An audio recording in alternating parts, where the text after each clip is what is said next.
салому алейкум бинандагони Хабар ТГ, ман Набиҷон Юсупов бо шумо мебошам. Дӯстони азиз, лайк монданро фаромӯш накунед ва ба канали мо обуна шавед. ду рӯз боз ягона роҳи мошингардии Исфара ворух, ки аз байни деҳаи Оқсои Қирғизистон мегузарад, баста аст. иттилоъ дод сухангӯи раиси шаҳри Исфара Иқбол Тешаев.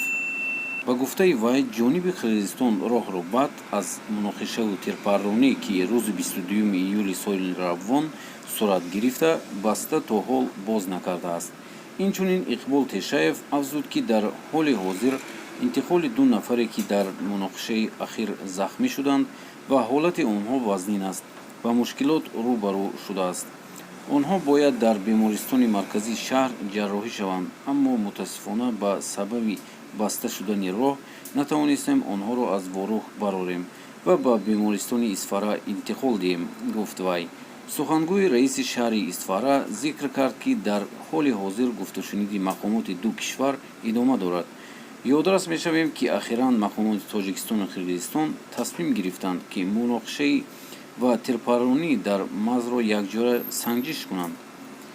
тавре ҳукумати Қирғизистон хабар дода буд, ки тасмим мазкур зимни мулоқоти Азим Иброҳим, муовини нахуствазири Тоҷикистон, ва Жениш Разохов, муовини нахуствазири Қирғизистон гирифта шудааст. зимни мулоқот тарафҳо тасмим гирифтанд, ки муноқишае, ки ахиран дар марз сурат гирифт, дар якҷоягӣ санҷиш шавад.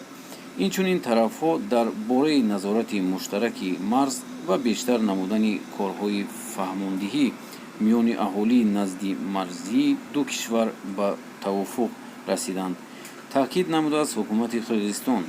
ёдрас мешавем, ки рӯзи 22 июли соли 2019 сокинони ҷамоати ворӯҳи шаҳри Исфара дар ҷараёни омодагиҳо ба сафари кории Эмомалӣ Раҳмон ба шаҳри Исфара ва мулоқоти ӯ бо президенти Қирғизистон ба корҳои ободонӣ машғул гардида, дар самҷуди ҳудуди ҷамоати ворух парҷамаи Тоҷикистонро овезон намуданд. тахминан соати 16:35 шаҳрвандони Қирғизистон монеа шуда худсарона заминро кофта навиштаҷоти Оқсой ва парҷамаи кишваронро насб карданд. ба гузориши КДАМ, азбаски шаҳрвандони Қирғизистон ин амали худро дар ҳудуди қаламравии Тоҷикистон анҷом доданд, сокинони ворух ба онҳо мулохифат карданд ва дар натиҷа миёни сокинони ду кишвар муноқиша ба амал омад. бар асари тирпарронии як нафар шаҳрванди Тоҷикистон, сокини ҷамоати ворух Қараев Ҷалол, соли таваллудаш 1967 ба ҳалокат расида, 3 нафари дигар маҷрӯҳ шуданд. инчунин дар пайи сангпартоӣ 7 шаҳрванди ҷумҳурии Тоҷикистон ҷароҳати вазнини ҷисмонӣ барошта ба беморхона интиқол ёфтанд. мегӯяд, аз ҳар остонаи ворухи сатҳи олии сарони ду кишвари ҳамсоя дар шаҳри Исфара рух додани ҳодисаи мазкур шаҳодат медиҳад, ки баъзе аз доираҳои манфиатии қирғиз сулҳу субот ва танҷиву оромиро дар хатти марз намехоҳанд ва ба ифғовгарӣ даст мезананд. дӯстони азиз, шумо чӣ фикр доред дар бораи ин муноқиша? ва албатта ба комментария нависед ва лайк монданро фармоиш